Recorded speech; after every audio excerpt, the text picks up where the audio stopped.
ఈ చట్నీ కోసమని ప్యాన్లో 1 టేబుల్ స్పూన్ వరకు నూనెని వేసుకొని నూనె కాగిన తర్వాత దీనిలో 2 టేబుల్ స్పూన్లు ధనియాలు, 1/2 టీ స్పూన్ ఆవాలు, 1/2 టీ స్పూన్ జీలకర్ర, 1/2 టీ స్పూన్ మెంతులు, 5-6 ఎండుమిరపకాయలని ఇలా తుంచి వేసుకొని ఫ్లేమ్ని లోలో పెట్టి ఇవేమీ మాడకుండా చక్కగా వేయించుకోండి.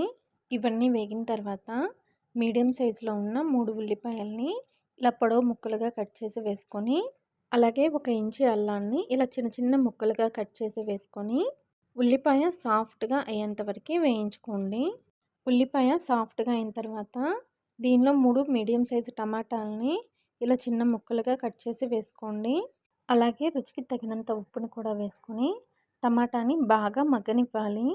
టమాటాని మధ్య మధ్యలో కలుపుకుంటూ బాగా మగ్గనివ్వండి. టమాటా బాగా మగ్గిపోయిన తర్వాత ఫ్లేమ్ని ఆఫ్ చేసేసి దీన్ని పూర్తిగా చల్లారనిచ్చి బాగా మెత్తగా గ్రైండ్ చేసుకొని తాలింపు పెట్టుకోవడమేనండి.